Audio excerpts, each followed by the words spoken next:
विजयनगर साम्राज्य की स्थापना 1336 में हरिहर बुक्का ने करा था और विद्यारण्य संत से आशीर्वाद लेकर किया।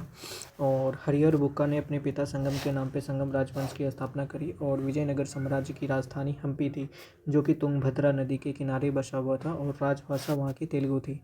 हम्पी के भग्नावशेषों को colonel Colin Mackenzie East India Company के ब्रिटिश अधिकारी द्वारा प्रकाशित किया गया था।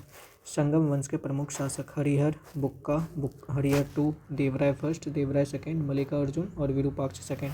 1336 से 56, 1356 से 77, 1377 से 404, 406 से लेकर 422, 422 से 446, 446 से 465 और 462 से 1485।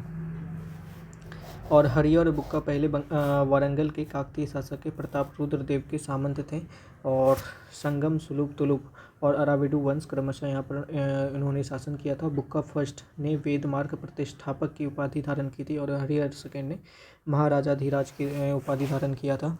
अष्टदिग्गज में शामिल कवि कौन कौन से थे? पहला तो अलसनी था, जो कि मनुचरितम एवं हरि कथा सागर के रचनाकार हैं। दूसरा है नंदीतिम, इसने पराजात हरण को रचना करी है। और भट्टमूर्ति, नरसूपालियम और हरिचंद्रन लोपाखयाम नामक चीज़ की रचना करी है। दूसरा है कि धुरजति कलह अस्थि महामात्य की स्थापना करी है। और मल्लन यानी कि राजशेखर चरित्र और च्युतराज यानी कि सकल कथा सार संग्रह फिर इसके बाद है। तथा रामाभ्युदयम पिंगाली सूरत का जो रचना है वो है राघव पांडी। और तेनाली कृष्णन की जो रचना है वो है पांडुरंग महामात्य। तेलुगु के 5 महाकाव्य कौन है? जैसे कि ओ मुक्तमल्यात कृष्ण देव राय ने लिखा है, मनुचरितम अल्लादी सनीपेदन ने लिखा है, वसु चरित्र भट्टमूर्ति ने लिखा है तथा राघव पांडी व्योम पिंगली सूरत ने लिखा है। पांडुरंग महामाव्य तेनाली रामकृष्ण की रचना है। और दूसरा बात कर लेते हैं, इटली का जो निकोलो कांटी था विजयनगर की यात्रा पे देवराय प्रथम के शासनकाल में आया था। इसने दास प्रथा के बारे में जिक्र किया और देव प्रथा ने तुंगभद्रा नदी पर एक बांध बनाया था तथा हरिद्रा नदी पर भी एक बांध बनाया था। और सबसे प्रतापी राजा देवराय द्वितीय था और इसे इमाड़ी देवराय भी कहते थे। फारसी राजदूत अब्दुल रजाक देवराय सेकंड के शासनकाल में विजयनगर आया था। उनके अनुसार विजयनगर के पुलिस कर्मों का वेतन वेश्यालय की आय से दी जाती है। तेलुगु कवि श्रीनाथ है कुछ दिन देवराय सेकंड के दरबार में रहे थे। फरिश्ता के अनुसार देवराय सेकंड ने अपनी सेना में 2000 मुसलमानों को भर्ती किया था और उन्हें जागीरें दी थी। एक अभिलेख में देवराय सेकंड को जगबेटकर यानी कि हाथियों का शिकारी कहा गया है। और देवराय सेकंड ने संस्कृत ग्रंथ महानाटक सुधानिधि और ब्रह्मसूत्र पर भाष्य से लिखा है। फिर मल्लिकार्जुन को प्रौढ़ देवराज भी कहा जाता है। सालुग नरसिंह ने विजयनगर में दूसरे राजवंश सालुग वंश की स्थापना 1485 से 1506 की स्थापना करी है। और फिर इसके बाद तुलुक वंश 1505 से लेकर 1565 की स्थापना वीर नरसिंह ने की थी। तुलुक वंश का महान शासक कृष्णदेव राय था। वो 8 अगस्त 1509 ईस्वी में शासक बना। सालुक तिम्मा कृष्णदेव राय का योग्य मंत्री एवं सेनापति था। बाबर ने अपनी आत्मकथा बाबरनामा में कृष्णदेव राय को भारत का सर्वाधिक शक्तिशाली शासक बताया था। कृष्णदेव राय के शासनकाल में पुर्तगाली यात्री डोमिगोस पायास विजयनगर आया था। कृष्णदेव राय के दरबार में तेलुगु साहित्य के 8 सर्वश्रेष्ठ कवि रहते थे, जिसे अष्टदिग्गज कहा जाता है। अष्टदिग्गज तेलुगु कवियों में अलसनीपेद्दन सब प्रमुख था, जो संस्कृत एवं तेलुगु दोनों भाषाओं का विद्वान था। इसे तेलुगु कविता का पितामह तथा आंध्र कविता का पितामह की उपाधि प्राप्त थी। उसके शासनकाल को तेलुगु साहित्य का क्लासिकल युग कहा गया है। और कृष्णदेव राय ने तेलुगु में ओ मुक्तमल्यात तथा संस्कृत में चामवती कल्याणम और उषा परिणय की रचना करी है। विजयनगर साम्राज्य में नंदी नागरी लिपि का प्रयोग होता था। नागलपुर नामक नए नगर हजारा राम एवं विट्ठल स्वामी मंदिर का निर्माण कृष्णदेव राय ने कराया था। इसके अतिरिक्त कृष्णदेव राय ने चिदम्बरम मंदिर, अंबाराम में पार्वती की मंदिर, कांचीपुरम में राज की मंदिर, एकम्बरपुर नाथ मंदिर की निर्माण करवाया। कृष्णदेव राय की मृत्यु 1529 में हो गया। और कृष्णदेव ने आंध्र भोज, अभिनय भोज तथा आंध्र पितामह आदि की उपाधि धारण की थी। तुलु वंश का अंतिम शासक जो था वो सदाशिव था। और राक्षसी तंगरी या तालीकोटा या बन्नीहट्टी का युद्ध जो हुआ था 1565 ईस्वी में हुआ था। इसी युद्ध के कारण विजयनगर का पतन हुआ। ठीक है। और फिर विजयनगर के विरुद्ध बने दक्षिण राज्यों के संघ में शामिल था बीजापुर, अहमदनगर, गोलकुंडा एवं बीदर। इस संयुक्त मोर्चे का नेतृत्व अली आदिल शाह कर रहे थे। तालीकोटा के युद्ध में विजयनगर का नेतृत्व राम राय कर रहे थे। विजयनगर के राजाओं और बहमनी के सुल्तानों के हित 3 अलग अलग क्षेत्रों में आपस में टकराते थे। पहला है तुंगभद्रा के दोआब के क्षेत्र, कृष्ण गोदावरी के कछार और मराठवाड़ा प्रदेश। और इसी तरह तालीकोटा के युद्ध के बाद सदाशिव ने तिरुमल के सहयोग से पेनुकोंडा को राजधानी बनाकर शासन करा। विजयनगर के चौथे राजवंश अराविडु राजवंश, जो कि 1570 से 1672 तक जिसने शासन करा, की स्थापना तिरुमल ने सदाशिव को अपदस्थ कर पेनुकोंडा में किया था। और अराविडु का अंतिम शासक रंग 3 था। और अराविडु शासक वेंकट II के शासनकाल में ही वाडेयर ने 1612 ईस्वी में मैसूर राज्य की स्थापना करी थी। और विजयनगर साम्राज्य की प्रशासनिक इकाई क्रम घटते क्रम में क्या है, जैसे कि प्रांत, मंडल, कोट्टम या वलनाडु जिला हो गया, और फिर इसके बाद नाडु मेला ग्राम 50 ग्रामों का समूह, फिर लास्ट में आता था ऊर, जिसको ग्राम कहते थे। तो विजयनगर कालीन सेना नायकों को नायक कहा जाता था। ये नायक वस्तुतः भू सामंत होते थे, जिन्हें राजा वेतन के बदले उनकी अधीनस्थ सेना के रखरखाव के लिए विशेष भूखंड देता था, जिसको अमरम कहते थे। और आयंगर व्यवस्था क्या था कि प्रत्येक ग्राम को एक स्वतंत्र इकाई के रूप में संगठित किया गया था, और जिसको 12 प्रशासकीय अधिकारियों की नियुक्ति की जाती थी, जिनको सामूहिक रूप से आयंगर कहते थे। ये अवैतनिक होते थे। सरकार इन्हें पूर्णतः लगान मुक्त या कर मुक्त भूमि दी जाती थी, और यह पद आनुवंशिक होता था। वह इस पद को बेच या गिरवी रख सकता था। ग्राम स्तर का कोई भी संपत्ति इनके आदेश से ही बिक सकता था। विजयनगर आने वाला प्रमुख विदेशी यात्री कौन थे, जैसे कि Nicolo Conti, Abdul Razzaq, Nuniz, Domingo Paes और बारबोसा। तो निकोलो कांटी इटली आया 420 ईस्वी में, देवराय फर्स्ट तब शासक थे। अब्दुल रजाक फारस का था, 1442 ईस्वी में आया, तब देवराय सेकंड शासक था। नूनिज तो है पुर्तगाल का था, वो 1535 ईस्वी में आया, तब अच्युत राय शासक था। फिर डोमिंग पयास पुर्तगाल का था, 1515 ईस्वी में आया, तब कृष्णदेव राय शासक था। बारबोसा पुर्तगाल का ही था, वो 1515 से 16 ईस्वी में आया, वो कृष्णदेव राय के शासनकाल में आया था। कर्णिक नामक आयंगर के पास जमीन के क्रय विक्रय से संबंधित समस्त दस्तावेज होते थे। विजयनगर साम्राज्य की आय का सबसे बड़ा स्रोत लगान था, जो उपज का 1/6वां भाग होता था। उम्बली क्या है, तो ग्राम में विशेष सेवाओं के बदले दी जाने वाली लगान मुक्त जो भूमि उनकी भूधारण पद्धति थी, वो उम्बली थी। रक्त कोहरगे क्या था, युद्ध में शौर्य का प्रदर्शन करने वाले मृत लोगों के परिवार को दी जाने वाली भूमि को कहा जाता था। कुटगी क्या है कि ब्राह्मण या फिर मंदिर या बड़े भूस्वामीपति जो स्वयं कृषि नहीं करते थे, किसानों को पट्टे पर भूमि दे देते थे, ऐसे भूमि को कुटगी कहा जाता था। वे कृषक मजदूर जो भूमि के क्रय विक्रय के साथ ही हस्तांतरित हो जाते थे, वो कूदी कहलाते थे। युद्ध में वीरता दिखाने वाले को गंडप्रेत। और कृष्णदेव राय के दरबार में महिला अंगरक्षकों का भी जिक्र मिलता है। और विजयनगर का सैन्य विभाग जो है कदाचार कहलाता था, तथा इस विभाग का उच्च अधिकारी दंडनायक या सेनापति होता था। टकसाल विभाग को चोरी खाना कहा जाता था। चेट्टियों की तरह व्यापार में निपुण दस्तकार वर्ग के लिए वीर पंजाल कहा जाता था। उत्तर भारत से दक्षिण में आए लोगों को बड़वा कहते थे। दास प्रथाएं प्रचलित थी। मनुष्य के क्रय विक्रय भी प्रचलित था, जिसको वैश्य वर्ग कहा जाता था। पर्दा प्रथा नहीं थी, लेकिन बाल विवाह हो रहा था, और सती प्रथा भी स्वैच्छिक था। और विजयनगर के मंदिर स्थापत्य की एक प्रमुख विशेषता कल्याण मंडप होती थी, और 1000 स्तंभों वाले गोपुरम का निर्माण भी किया गया था। कल्याण मंडप में देवता का विवाह समारोह मनाया जाता था, और मंदिर के साथ देवता की पत्नी हेतु अम्मान मंदिर का भी निर्माण होता था। तिरुपति मंदिर में कृष्णदेव राय और उसकी पत्नी तिरुमल एवं चिंता देवी तथा वेंकट प्रथम आदि की मूर्तियां हैं। महानवमी का त्यौहार यहाँ का राज्योत्सव था, जिसमें देवी दुर्गा की पूजा होती है। विजयनगर काल की कन्नड़ कृतियों में भीमक द्वारा लिखी गई वासव पुराण अत्यंत प्रसिद्ध लिंगायत धर्म ग्रंथ है। मदुरा विजयम बुक्का प्रथम के पुत्र कुमार कंपन की पत्नी गंगा देवी की रचना है। कृष्णदेव राय और राम राय एक अच्छे संगीतज्ञ थे। लक्ष्मी नारायण कृष्णदेव राय का तरवारी संगीतकार था। उसने संगीत सूर्योदय नामक पुस्तक की रचना करी थी। संत विदरण्य ने संगीत ग्रंथ संगीत सार की रचना करी। और वीणा विजयनगर साम्राज्य का सर्वाधिक प्रसिद्ध और लोकप्रिय संगीत वाद्य था। विजयनगर की चित्रकला लिपाक्षी कला के नाम से जानी जाती है, जिसमें रामायण और महाभारत के कृति हैं। और यहाँ पर नृत्य और संगीत को मिलाकर एक यक्षिणी शैली का भी विकास हुआ था। विजयनगर का सर्वाधिक प्रसिद्ध सिक्का स्वर्ण का 12 था, जो कि 52 ग्रेन का होता था। विदेशी यात्रियों ने हूण, प्रदोष तथा पगोड़ा के रूप में उल्लेखित किया है। सोने के छोटे सिक्कों को प्रताप या फनम कहा जाता था। प्रताप 26 ग्रेन का होता था और फनम 5.5 ग्रेन का होता था। चांदी के छोटे सिक्कों को तार कहा जाता था और विजयनगर के पश्चिमी तटीय क्षेत्रों में क्रूजेडो पुर्तगाली कहते थे, दिनार फारसी कहते थे और फ्लोरिन और डुकेट इटली के लोग जो है मुद्राएं प्रचलित थी। बहमनी राज्य। बहमनी राज मोहम्मद बिन तुगलक के शासनकाल में 1347 ईस्वी में हसन गंगू ने बहमनी राज की स्थापना करी।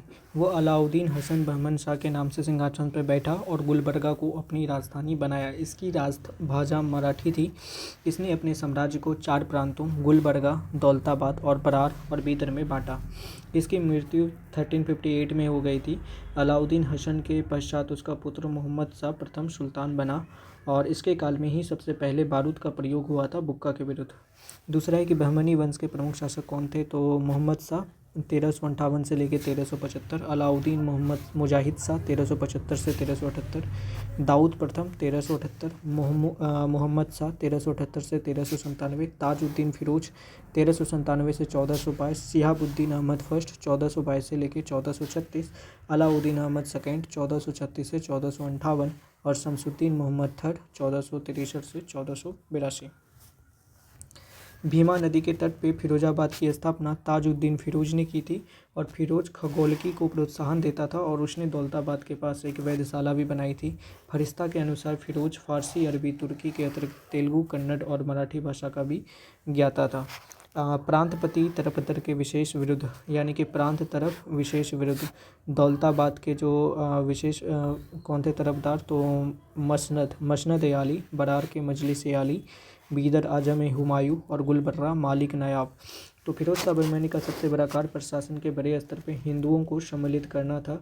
चौल और दोभोल इस समय के प्रमुख बंदरगाह थे। शिहाबुद्दीन अहमद प्रथम ने अपनी राजधानी गुलबर्गा से हटाकर बीदर में कर लिया था और बीदर का नया नाम मोहम्मदाबाद रख दिया।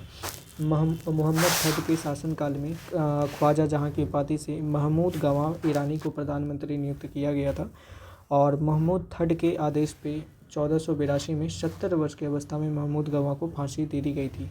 महमूद गवाह ने बीदर में एक महाविद्यालय मदरसा की स्थापना करी थी। 1470 की बात है तो रूसी यात्री निकितन बहमनी साम्राज्य बीदर की यात्रा पर आया था। उस समय बहमनी राज पे मोहम्मद थर्ड का शासन था। बीजापुर गुलबर्गा तराफ यानी कि सबसे महत्वपूर्ण में शामिल था और कलीमुल्ला बहमनी वंश का अंतिम शासक था और इसकी मृत्यु के समय बहमनी राज्य 5 स्वतंत्र राज्यों में बढ़ गया, जैसे कि बीजापुर आदिल शाही वंश और यूसुफ शाह आदिल शाह 1489, अहमदनगर निजाम शाही मलिक अहमद 1490, बरार इमाद शाही फ़तेहुल्लाह इमाद शाह 1490, गोलकुंडा कुतुब शाही कली कुतुब शाह 1512 और बीदर शाही अमीर अली बरीद 1526। मोहम्मद फर्स्ट के मंत्री जो हैं सैफुद्दीन गौरी ने केंद्रीय शासन का कार्य कई विभागों में बांटा था, जैसे कि वकील सल्तनत था दिल्ली के मलिक नयाब के समान, वकील कुल था मंत्रियों के कार्य को निरीक्षण करने वाला, अमीर जुमला था अर्थ विभाग का अध्यक्ष, वजीर अशरफ था विदेश नीति एवं दरबार संबंधी कार्यों का निष्पादन, नाजिर था वह अर्थ विभाग से संबंधित, पेशवा था वकील सल्तनत का सहायक और कोतवाल था नगर का मुखिया अधिकारी और सदरे जहां था न्याय विभाग, धर्म एवं दान विभाग का अध्यक्ष। सुल्तान के महल तथा दरबार की सुरक्षा के लिए विशेष अंगरक्षक साखे खेल कहा जाता था, जिसे ये 4 भागों या नौबत में विभाजित थे, जिसके मुख्य अधिकारी सरे नौबत होता था। बीजापुर के शासक अली आदिल शाह को सूफी कहते हैं। अकबर से पहले उसने अपने दरबार में कैथोलिक मिशनरियों को बुलाया था और उसने अपने पुस्तकालयों का अध्यक्ष प्रसिद्ध संस्कृत विद्वान वामन पंडित को बनाया था। उसके उत्तराधिकारियों ने संस्कृत एवं मराठी भाषाओं को प्रश्रय देना जारी रखा था।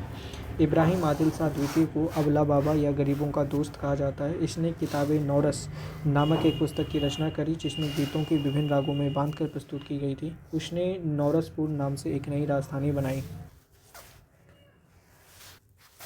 व्यापक दृष्टिकोण के कारण ये जगत गुरु कहलाता था। उसने विठोबा की उपासना का केंद्र पंढरपुर को भी अनुदान दिया था।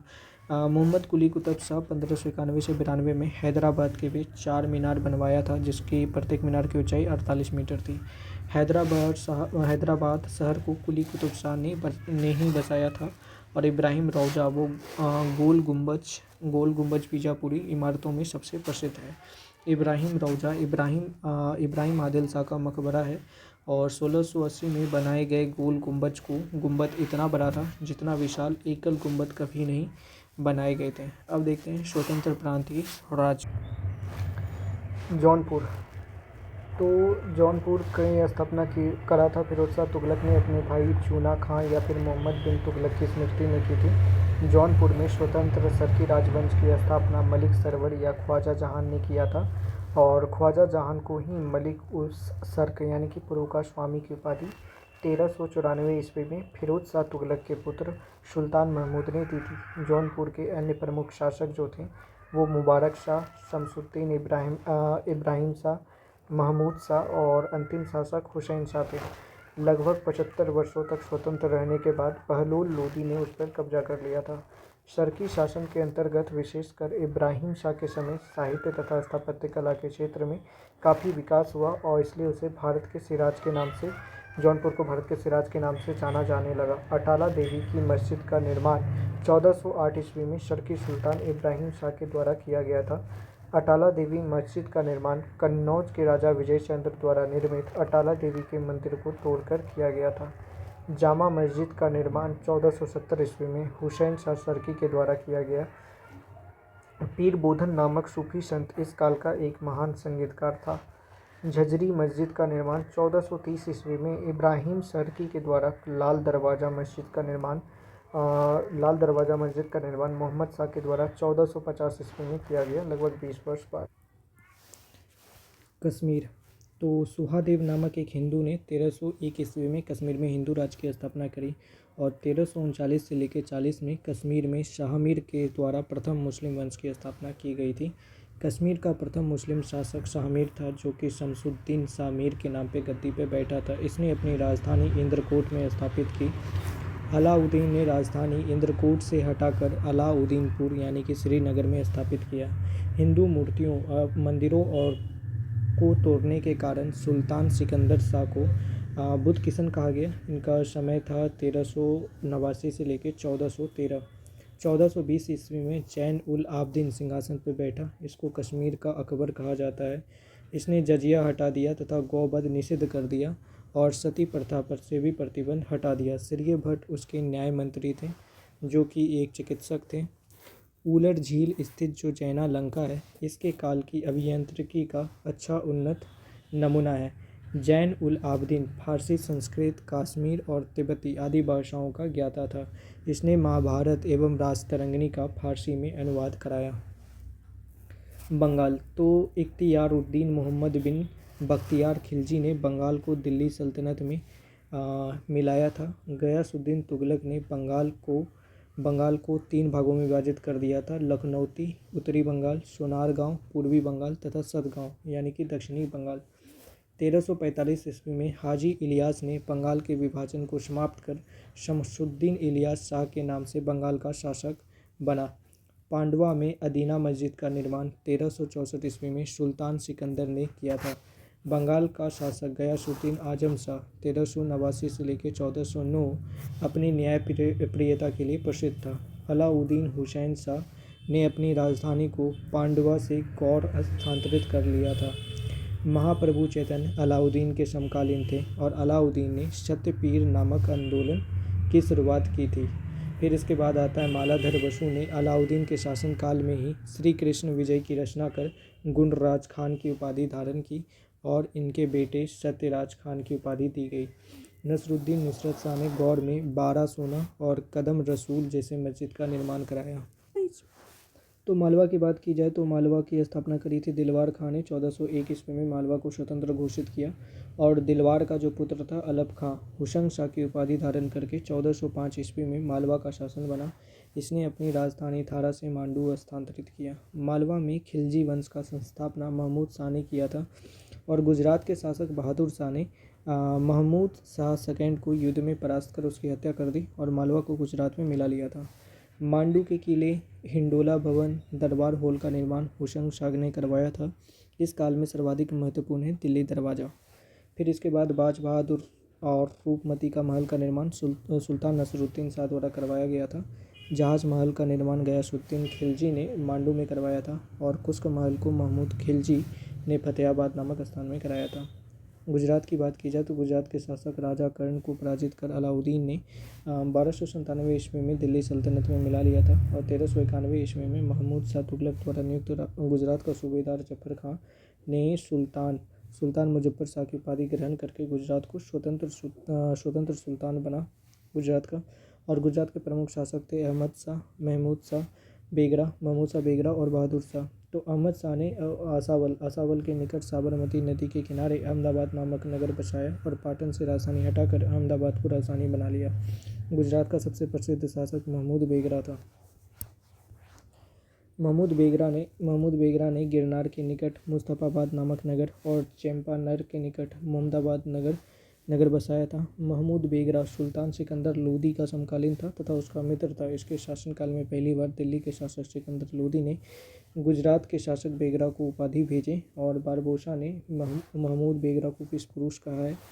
और फिर इसके बाद उदयराज बेगरा का दरबारी कवि था जिसने महमूद चरित्र लिखा। एक ब्राह्मण मलिक जो था जिसका नाम गोपी नाम था, वो बेगरा का मुख्यमंत्री था। हुमायूं से हारने के बाद बहादुर शाह ने द्वीप को पुर्तगालियों को सौंप दिया था। बहादुर शाह एक संगीत प्रेमी था। उसने संगीतज्ञ मंजू कलावंत को संरक्षण प्रदान किया था। 1611 की बात की जाए तो सिकंदर बिन मोहम्मद मंजू द्वारा लिखी गई मीरात सिकंदरी गुजरात के इतिहास को जफर खान मोहम्मद शाह फर्स्ट द्वारा मुस्लिम विजय से मुजफ्फर शाह थर्ड यानी कि 1551 तक की मृत्यु और गुजरात के बाद की घटनाओं तक का वर्णन देता है, जिससे गुजरात के सामाजिक और सांस्कृतिक जीवन का पता चलता है। मेवाड़ की बात की जाए तो अलाउद्दीन खिलजी ने 1303 ईस्वी में मेवाड़ में गुहिलौत राजवंश के राजा रतन सिंह को पराजित करके मेवाड़ को दिल्ली में मिला लिया था। और गुहिलौत वंश की एक शाखा है सिसोदिया वंश के हमीर देव ने मोहम्मद बिन तुगलक और आके पूरे मेवाड़ को स्वतंत्र करा लिया था। फिर राणा कुंभा ने 1448 में चित्तौड़ में एक विजय स्तंभ की स्थापना करी थी। तो फिर इसके बाद राणा सांगा और बाबर के बीच युद्ध हुआ 1527 ईस्वी में, जिसको खानवा का युद्ध कहते हैं। फिर राणा प्रताप और अकबर के बीच युद्ध हुआ 1576 ईस्वी में, हल्दी घाटी का युद्ध कहते हैं। और मेवाड़ की राजधानी जो थी चित्तौड़गढ़ थी। जहांगीर ने मेवाड़ को मुगल साम्राज्य में मिला लिया था। फिर इसके बाद खानदेश आता है तो तुगलक वंश के पतन के समय फिरोज शाह तुगलक के सूबेदार जो थे अहमद रजा फरूकी ने नर्मदा और ताप्ती नदियों के बीच एक देश बसाया जिसको खानदेश कहते हैं 1382 ईस्वी में। और खानदेश की राजधानी जो थी बुरहानपुर थी। इसका सैनिक मुख्यालय असीरगढ़ था। 1601 ईस्वी में अकबर ने खानदेश को मुगल साम्राज्य में मिला लिया। सूफी आंदोलन तो अबू हसीम ने सबसे पहले सूफी शब्द का इस्तेमाल किया था। जो शिष्यता ग्रहण करता है सूफी का उसको मुरीद कहते हैं, जो आश्रम में रहता है खानका कहते हैं और ऐसे आश्रम को मठ कहते हैं। तो सूफियों के धर्म संघ बासारा और बेसारा में विभाजित है। बासारा हुआ इस्लामी सिद्धांत का समर्थक और इस्लामी सिद्धांत से बधे हुए नहीं है, वो तो बेसारा कहलाते हैं। भारत में चिश्ती और सोहरावर्दी के सिलसिले काफ़ी गहरी है और ख्वाजा मोइनुद्दीन चिश्ती ने भारत में चिश्ती सिलसिले की प्रारंभ करा और इसका केंद्र अजमेर था। फिर इसके बाद है कि चिश्ती सिलसिला के कुछ महत्वपूर्ण संत हुए जैसे कि नियामुद्दीन औलिया, बाबा फरीद, बख्तियार काकी और शेख बुरहानुद्दीन। बाबा फरीद जो था वो बख्तियार काकी का शिष्य था। बाबा फरीद की रचनाएं जो हैं गुरु ग्रंथ साहिब में भी संकलित हैं। बाबा फरीद के दो शिष्य थे, एक था निजामुद्दीन औलिया और दूसरा था अलाउद्दीन साबिर। हजरत निजामुद्दीन औलिया ने अपने जीवन काल में दिल्ली के 7 सुल्तानों का शासन देखा। इसके प्रमुख शिष्य थे शेख सलीम चिश्ती, अमीर खुसरो और अमीर हसन देहलवी। शेख बुरहानुद्दीन गरीब ने 1340 ईस्वी में दक्षिण भारत के क्षेत्रों में चिश्ती संप्रदाय की शुरुआत की और दौलताबाद को केंद्र बनाया। सूफियों के सोहरावर्दी धर्म संघ या सिलसिला की स्थापना शेख शिहाबुद्दीन उमर सोहरावर्दी ने की थी, किंतु 1262 ईस्वी में इसके सुदृढ़ का संचालन का श्रेय बदरुद्दीन जाकारिया को है। उन्होंने सिंध और मुल्तान को अपना केंद्र बनाया। सोहरावर्दी धर्मसंघ के अन्य प्रमुख संत जो थे जलालुद्दीन तबरेज़ी, सैयद सुर्खजोश, बुरहान आदि थे। और सोहरावर्दी सिलसिले ने राज्य के संरक्षण को स्वीकार किया। शेख अब्दुल्ला सत्तारी ने सत्तारी सिलसिले की प्रारंभ करा जिसका केंद्र बिहार था। और कादरी धर्मसंघ या सिलसिला की स्थापना सैयद अबुल कादिर अल जलानी ने बगदाद में की थी। भारत में इस सिलसिले के प्रवर्तक मोहम्मद गौस थे और इस सिलसिले के अनुयायी गाने बजाने के विरोध थे और ये लोग शिया मत के विरुद्ध थे। राजकुमार दारा जो कि शाहजहाँ का ज्येष्ठ पुत्र था, कादरी सिलसिले मुल्ला शाह का शिष्य था। नक्शबंदी धर्मसंघ या सिलसिला की स्थापना ख्वाजा उबैदुल्ला ने की थी। भारत में इस सिलसिला की स्थापना ख्वाजा बकी बिल्ला ने की थी। बकी बिल्ला के शिष्य अकबर के समकालीन शेख अहमद सरहिंदी को था प्रचार किया था। फिरदौसी सुहरावर्दी सिलसिला ही एक शाखा थी जिसका कार्यक्षेत्र बिहार था। भक्ति आंदोलन की बात कर ली जाए तो 6वीं शताब्दी में भक्ति आंदोलन की शुरुआत हुई थी। भक्ति आंदोलन का विकास 12 अलवार वैष्णव संतों और 63 नयनार शैव संतों ने किया है और शैव नयनार और वैष्णव अलवार जैनियों और बौद्धों के अपरिग्रह को अस्वीकार कर ईश्वर के प्रति व्यक्तिगत भक्ति को ही मुक्ति का मार्ग बताते हैं। अलवारों में एकमात्र महिला साध्वी अंडाल का नाम मिलता है जिसके भक्ति गीतों में कृष्ण कथाएं अधिक मिलती है। भक्ति कवि संतों को संत कहा जाता है और उनके 2 समूह थे। प्रथम समूह वैष्णव संत थे, वे भगवान विनोबा के भक्त थे और उनके अनुयायी जो है वरकरी या तीर्थयात्री पंथ कहलाते थे क्योंकि हर वर्ष वो पंढरपुर की यात्रा करते थे। दूसरा समूह पंजाब और राजस्थान के हिंदी भाषी क्षेत्रों में सक्रिय था जो कि निर्गुण भक्ति के लिए जाना जाता है। भक्ति आंदोलन को दक्षिण भारत से उत्तर भारत रामानंद लाया और बंगाल में कृष्ण भक्ति की प्रारंभिक प्रतिपादकों में से विद्यापति ठाकुर और चंडीदास थे। रामानंद की शिक्षा से 2 संप्रदायों का प्रादुर्भाव हुआ, एक सगुण संप्रदाय जो कि पुनर्जन्म में विश्वास रखते थे और दूसरा है निर्गुण संप्रदाय जो भगवान के निराकार रूप की पूजा करते थे। सगुण संप्रदाय के सबसे प्रसिद्ध विख्याताओं में तुलसीदास, नाभादास जैसे राम भक्त, निम्बार्क, वल्लभाचार्य, चैतन्य, सूरदास और मीराबाई जैसे कृष्ण भक्त हुए। निर्गुण संप्रदाय के सबसे प्रसिद्ध प्रतिनिधि थे कबीर, जिन्हें भावी उत्तर भारतीय पंथों का आध्यात्मिक गुरु माना जाता है। दक्षिण में वैष्णव संतों द्वारा स्थापित 4 मत थे। पहला है श्री संप्रदाय जिसको चालू किया था रामानुजाचार्य, विशिष्टाद्वैतवाद पे वे विश्वास करते थे। ब्रह्म संप्रदाय जिसको शुरू किया था माधवाचार्य ने, ये द्वैतवाद पे विश्वास करते थे। रुद्र संप्रदाय विष्णु स्वामी शुद्ध द्वैतवाद और सनकादि संप्रदाय निम्बार्काचार्य द्वैतवाद। भारतीय आंदोलनों के संत सबसे पहले शंकराचार्य का नाम आता है जिनका जन्म 708 ईस्वी में केरल के कलाडी नामक गांव में हुआ था। इनके पिता का नाम शिव गुरु था और उन्होंने गोविंद योगी से दीक्षा लिया था। उन्होंने भारत के 4 कोनों में पीठों की स्थापना करी थी, जैसे दक्षिण में श्रृंगेरी यानी कि चिकमंगलुरु कर्नाटक में स्थापित किया, शारदा पीठ पूर्व में पुरी ओडिशा में, गोवर्धन पीठ जो कि उत्तर में है, बद्रीनाथ चमोली उत्तराखंड में, ज्योतिष पीठ तथा पश्चिम में जो कि द्वारका है, जामनगर गुजरात में शारदा पीठ स्थापित है और कालिका पीठ। चारों पीठों में सबसे पहले श्रृंगेरी पीठ की स्थापना हुई और शंकराचार्य की मृत्यु 820 ईस्वी में हो गई। शंकराचार्य ने बाद नारायण के ब्रह्मसूत्र के आधार पर सिद्धांत का प्रतिपादन किया और अपने दर्शन जो कि जीव ब्रह्मा की एकता के सिद्धांत पर है उसको ही अद्वैतवाद यानी कि तत्ववाद कहा। वह वेदांत की सबसे पुरानी विचारधारा है और इस विचारधारा का सिद्धांत जीवन मुक्ति है। उनका मानना है कि जीवन में ही मोक्ष प्राप्त किया जा सकता है। और यद्यपि शंकराचार्य शैव धर्म के अनुयायी थे तथापि उन्होंने पंचायतन पूजा का निरूपण किया जिसमें शिव, विष्णु, शक्ति, सूर्य और गणेश की पूजा का विधान था। फिर इसके बाद रामानुजाचार्य 11वीं शताब्दी की बात है, राम को अपना आराध्य इन्होंने माना और इनका जन्म हुआ था 1017 ईस्वी में मद्रास के निकट पेरुम्बर में। 1137 ईस्वी में इनकी मृत्यु हो गई। रामानुजाचार्य ने वेदांत में प्रशिक्षण अपने गुरु कांचीपुरम के यादव प्रकाश से प्राप्त किया था और रामानुजाचार्य जो हैं विशिष्टाद्वैतवाद के संरक्षक हैं। शंकराचार्य का दृष्टिकोण, रामानुज का दृष्टिकोण। शंकराचार्य का दृष्टिकोण ये था कि ब्रह्मा जो है निर्गुण है इनके अनुसार, जबकि रामानुजाचार्य के अनुसार ब्रह्मा के कुछ गुण भी होते हैं। इनके अनुसार ज्ञान ही मुक्ति का मुख्य साधन है। रामानुजाचार्य का दृष्टिकोण था कि इसके अनुसार श्रद्धा और समर्पण का अभ्यास ही मुक्ति प्राप्ति का मतलब कि जरिया है। रामानंद जो कि 1368 से लेकर 1468 तक जीवित रहे, मतलब 100 साल तक। इनका जन्म हुआ था प्रयागराज में और इन्होंने अपने संप्रदाय सभी जातियों के लिए खोल दिया था। इनके 12 शिष्यों में 2 स्त्रियां थी, पद्मावती और दूसरा सुरसरी।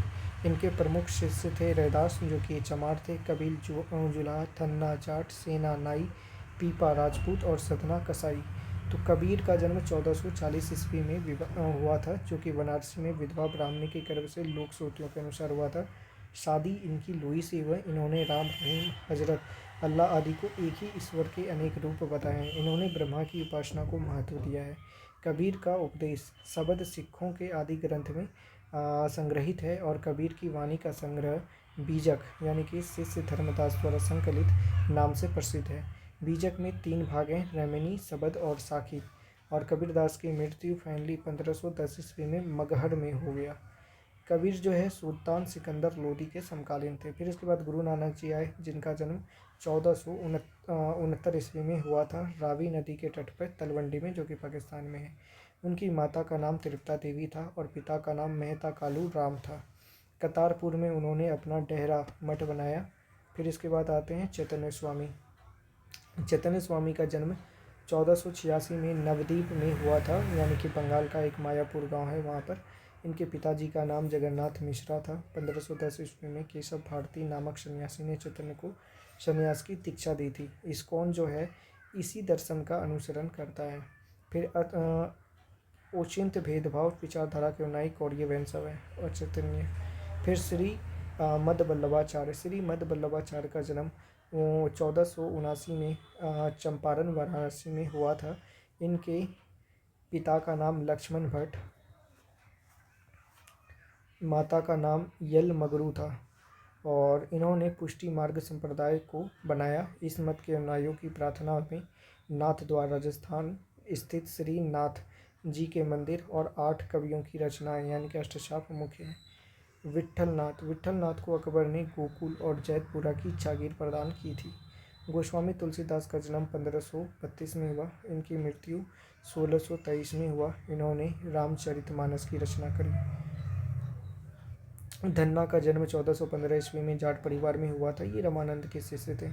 मीराबाई का जन्म 1498 में हुआ था और ज़्यादा कुछ है नहीं। 1516 में राणा सांगा के बड़े पुत्र युवराज भोजराज सिंह की शादी हुई थी। बाद में वो रैदास के शिष्य बन गई। रैदास ये जाति के चमार थे, बनारस के रहने वाले थे। रायदासी संप्रदाय की स्थापना करी। दादू दयाल ने ब्रह्म संप्रदाय की स्थापना करी। इन्होंने नीपक नामक आंदोलन भी चालू करा था। शंकर देव की बात की जाए तो इन्होंने भक्ति आंदोलन का प्रचार प्रसार असम में मेनली किया था और इन्होंने निष्काम भक्ति पर ज़्यादा ध्यान केंद्रित किया। ये अकेले कृष्ण मार्गी वैष्णव संत थे जो मूर्ति के रूप में कृष्ण की पूजा करने के विरोधी थे।